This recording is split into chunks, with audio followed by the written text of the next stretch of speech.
Maniac of New York, Issue 1, published by Aftershock Comics, created by writer Elliot Kalan and artist Andrea Muti. This book is clearly Jason Takes Manhattan 2.0. And I don't mean that as an insult. On the contrary, this felt like what the Friday the 13th sequel should have been.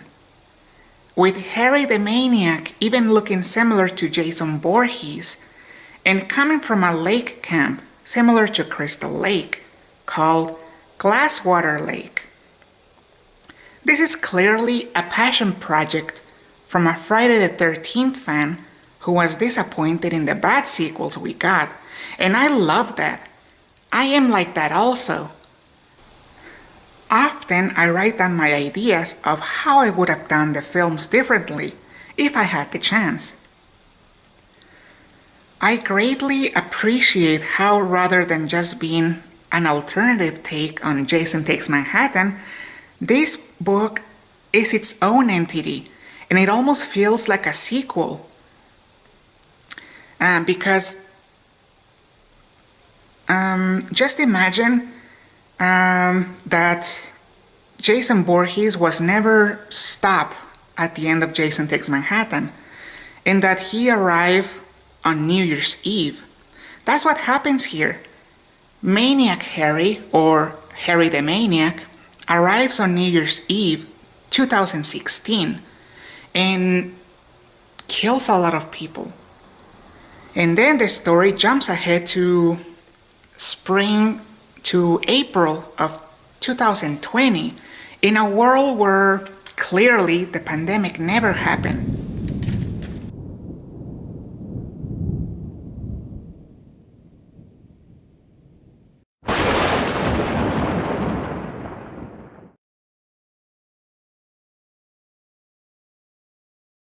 And really, it didn't need the pandemic because Maniac Harry by himself managed to give the story a very post-apocalyptic feeling.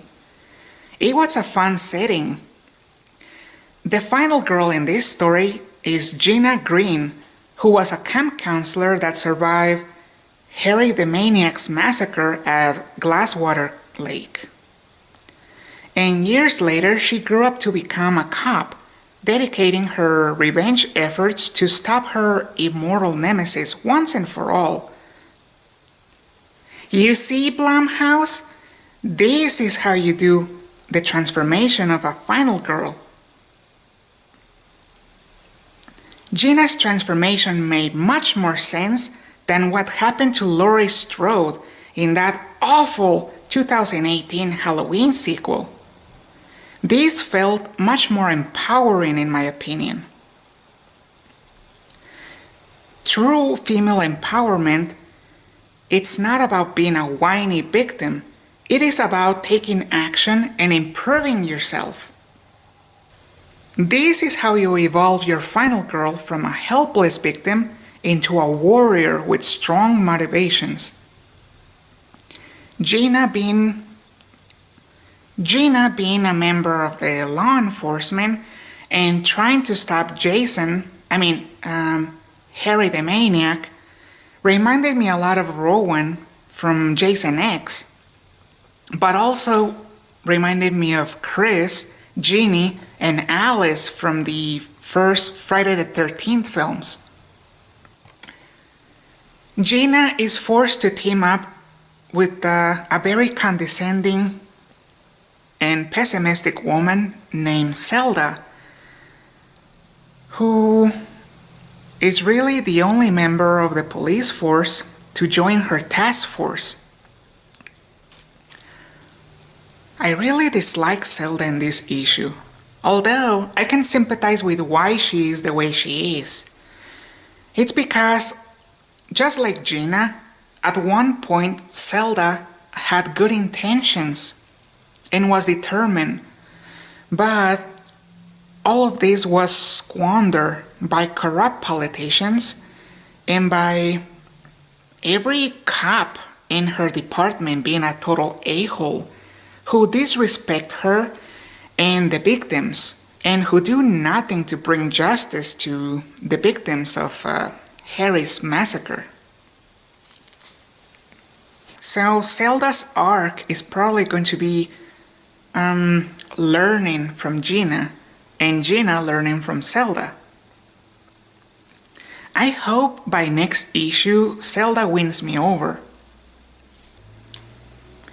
Gina and Zelda do discover that Maniac Harry does not attack people on Central Park West for some reason. That was very intriguing. It made me think that perhaps somebody is controlling Harry, and that person lives on Central Park West or around that area, and that's why there are no attacks there. I really like the foreshadowing with the subway train, which paid off in the cliffhanger ending. And oh my goodness, what an ending! Maniac Harry is scary! Oh my slime!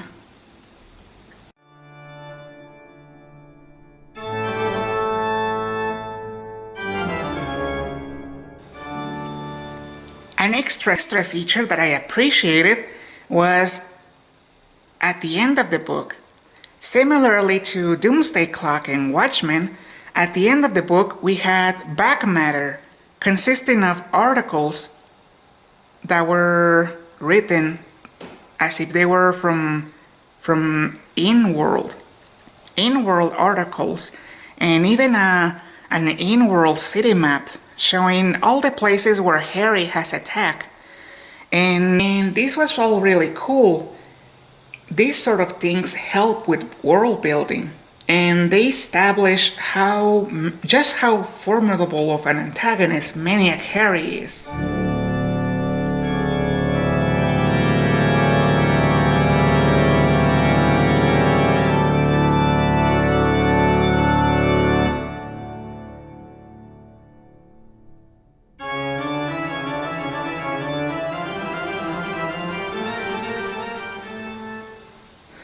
Of course, the book has some minor flaws.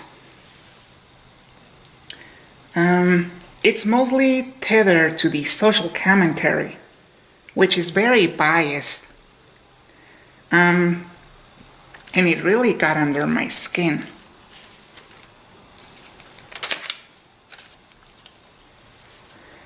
The ethnic minority characters, such as Zelda, are the typical minorities who generalize all rich people and all Caucasian people as being evil, and assume that all Caucasian people are privileged and clueless, and that all Caucasian people deserve to die. It's horrible and very ignorant. I know plenty of Caucasian people who are not privileged and who struggle just as much as minorities do. So please cut it out with the biased crap. If you cannot do unbiased politics, don't do them at all, please. Another thing that really irritated me was how sexist the book is. And by sexism, I mean the sexist portrayal of all men in this book. All male characters were idiots or jerks. There was not a single sympathetic or good male character.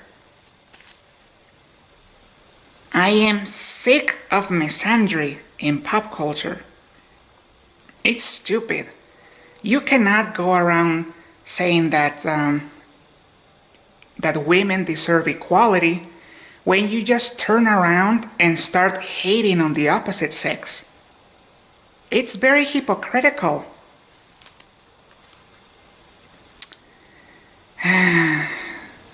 But who knows? Maybe in the coming issues we might see a Tommy Jarvis kind of character.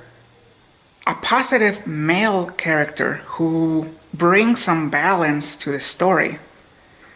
The sexism towards men and women is wrong.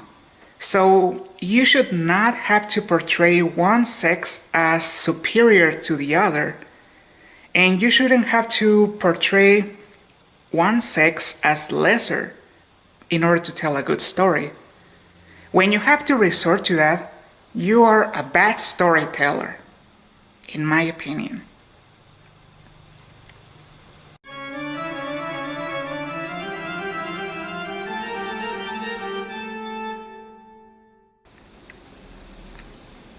I must commend the artwork. The artwork is beautifully grim, with some shadows and color in a very unique manner with the watercolor blots of blues, oranges, yellows, and greens, which coincidentally, all of these colors are present during a forest campfire setting. That gave the city a look visually similar to a campfire tale, almost as if somebody were telling this story to some friends while in a campfire. It also reminded me of my watercolor art. Oh, by the way, check it out in my Bernetti Doodles playlist. There's a link somewhere on the screen. Up here or down there. Anyhow, the limited colors really help the tone of the story. And they even sometimes combine them with sterile whites and very vibrant reds, which made the scenes where Harry kills people all the more unsettling. It's very effective. Also, as someone who does not hate the police, it really annoyed me how they were portrayed in this story. The portrayal of police in this story was very negative, and it really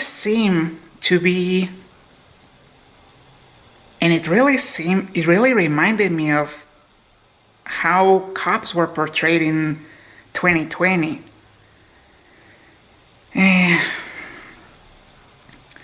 Not all commentary was bad. Not all social commentary was bad. I did enjoy the substance and the context that we were given for certain things. On the police thing, I guess it is consistent with the trope in horror films of making the cops incompetent. So, okay, I can compromise that. But what I will not compromise on is the sexism and the anti-male sentiment that is in this book. But fortunately, this book had more strengths than weaknesses. So, final thoughts. If you're a fan of Friday the 13th movies and the 1980s slasher Maniac, this book is catered to you.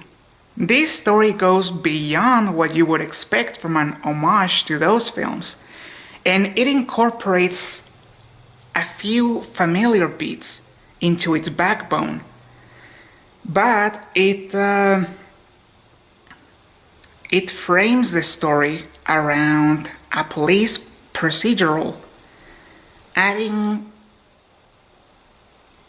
much more substance than it has any right to have, by showing through Maniac Harry how the apathetic world would react in real life if an unstoppable killer such as Jason Voorhees or Maniac Harry existed. In conclusion, despite its flaws, the book has more strengths, and it really comes from a place of appreciation for the 1980s horror subgenre.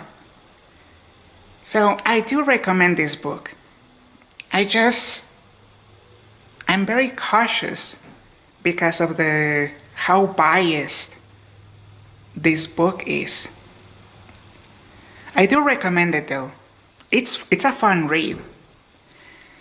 So final rating, Mindshit.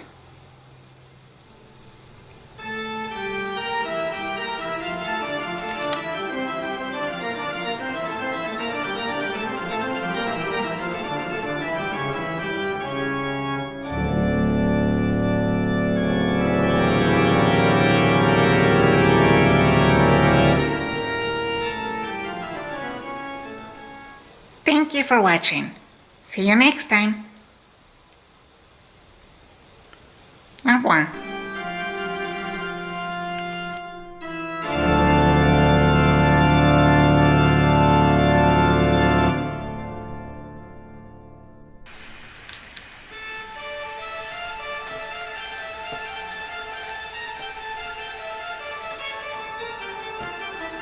Night night.